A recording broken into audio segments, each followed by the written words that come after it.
കഴിഞ്ഞ ദിവസം ഞങ്ങൾ കുമരങ്കേരി എന്ന് പറയുന്ന സ്ഥലത്ത് പോകും. ആലപ്പുഴയിലെ വളരെ മനോഹരമായ സ്ഥലമാണ്.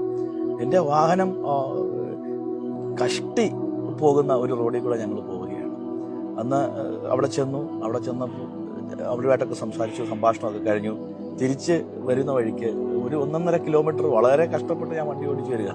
വളരെ കഷ്ടപ്പെട്ട് വണ്ടി ഓടിച്ച് ഇടത്തോട്ട് തിരിഞ്ഞാൽ കുഴി വെള്ളത്തിൽ പോകും, വലത്തോട്ട് തിരിഞ്ഞാലും വെള്ളത്തിൽ പോകും. ആ ഒരവസ്ഥയിൽ നിൽക്കുന്ന ആ ഒരു ഡ്രൈവിങ്ങിൽ 2 കിലോമീറ്റർ ഏകദേശം പിന്നിട്ട് കഴിഞ്ഞപ്പോൾ ഇവള് പറയാണ് ഇവള് മൊബൈൽ ഫോൺ മറന്നുപോയി.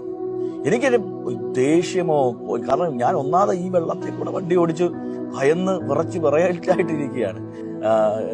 എൻ്റെ മൂഡ് പോവുകയാണ്, എവിടെ മൂഡ് പോവുകയാണ്, പിള്ളേരുടെ മൂഡ് പോവുകയാണ്, മൊത്തത്തിൽ കുളമ്പ. എനിക്കൊക്കെ ഭയങ്കര ദേഷ്യമാവുകയാണ്. അപ്പം അവിടെ ഞങ്ങൾ തമ്മിൽ പ്രശ്നം ഉണ്ടാവുകയാണ്. പക്ഷേ ഇച്ചിലൂടെ കഴിയുമ്പോൾ എൻ്റെ മനസ്സിൽ ഞാൻ ചിന്തിക്കുകയാണ്, വെറും ഒരു മൊബൈൽ മറന്നു പോയതാണോ ജീവിതത്തിലെ ഏറ്റവും വലിയ പ്രശ്നം? അന്ന് രാവിലെ അവൾ 4 മണിക്ക് എഴുന്നേറ്റു, ചായനത്തി 6 മണിക്ക് എഴുന്നേറ്റു, പിള്ളേരെ കുളിപ്പിച്ച് പിള്ളേരെ സ്കൂളിൽ വിടാൻ വേണ്ടി കാര്യങ്ങൾ നോക്കുന്നു. 6:30 ആകുമ്പോൾ ഇവിടെ മെഡിക്കൽ കോളേജ് പഠിപ്പിക്കുകയാണ്, നമുക്ക് ജോലിക്ക് പോകണം, ജോലിക്ക് പോകുന്നു. അതിനു മുമ്പ് എൻ്റെ ഷർട്ട് തേച്ച് വെക്കുകയാണ്, പിള്ളേർക്കുള്ള ഉച്ച ഭക്ഷണം കൊടുത്ത് ടിഫിൻ പാക്ക് ചെയ്യുകയാണ്, എനിക്കുള്ള ഉച്ച ഭക്ഷണം റെഡിയാക്കി വെക്കുകയാണ്. പക്ഷെ വഴക്കുണ്ടാക്കാനാണെങ്കിൽ ഈ ഒരു ചെറിയ കാരണം മതി. പക്ഷേ വഴക്കുണ്ടാക്കാതിരിക്കുവാനുള്ള കാരണങ്ങൾ കണ്ടുപിടിക്കണം.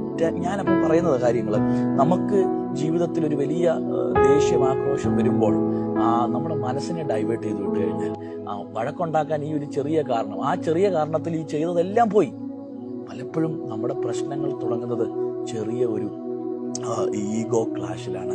കഴിഞ്ഞ ദിവസം ഞങ്ങളുടെ ഓഫീസിൽ വന്ന് 2 ദമ്പതികൾ അവിടെ വന്ന് ഇരിക്കുകയാണ്. അവിടെ വന്നിരുന്ന് ഒരു ദമ്പതി ഹൗസ് വൈഫ് അവരുടെ ഭയങ്കര വിഷയങ്ങളാണ് സംസാരിക്കുന്നത്. നമ്മൾ കരഞ്ഞു പോകും. അത്രമാത്രം ക്രൂരമായ അനുഭവങ്ങൾ കൂടെ അവർ കടന്നു പോവുക. ഇവരുടെ ഈ അനുഭവം കേട്ട മറ്റേ ഒരു ഫാമിലി അന്നേരം തന്നെ ആ ഭാര്യ ഭർത്താവിനെ കെട്ടിപ്പിടിച്ചു ചോദിക്കുക, അച്ചായ നമ്മൾ തമ്മിൽ എന്താണ് പ്രശ്നം? പാസ്റ്ററോട് പറയാൻ എനിക്ക് ഒരു പ്രശ്നവുമില്ല. ഈ സഹോദരിയുടെ കഠിനമായ ജീവിതം കണ്ട് മറ്റൊരു സഹോദരിക്ക് തോന്നുക ഞങ്ങളുടെ ജീവിതത്തിൽ പ്രശ്നമൊന്നുമില്ലെന്ന്. ശരിക്കും വാസ്തവത്തിൽ ഇതാണ്, ജീവിതത്തിൽ പ്രശ്നങ്ങളൊന്നും ഇല്ലെങ്കിലും ചെറിയൊരു ഈഗോ ക്ലാഷിൽ നമ്മളെല്ലാം വഴക്കുണ്ടാക്കി അവസാനം ഒരു പിരിയലിന്റെ പക്കലേക്ക് എത്തുന്ന ഒരു സാഹചര്യമാണ്. അതുകൊണ്ട് ഏറ്റവും എളുപ്പ മാർഗം 10 reasons to love her or 10 reasons to love him, അതാണ് നമ്മൾ ഫൈൻഡ് ചെയ്യേണ്ടത്.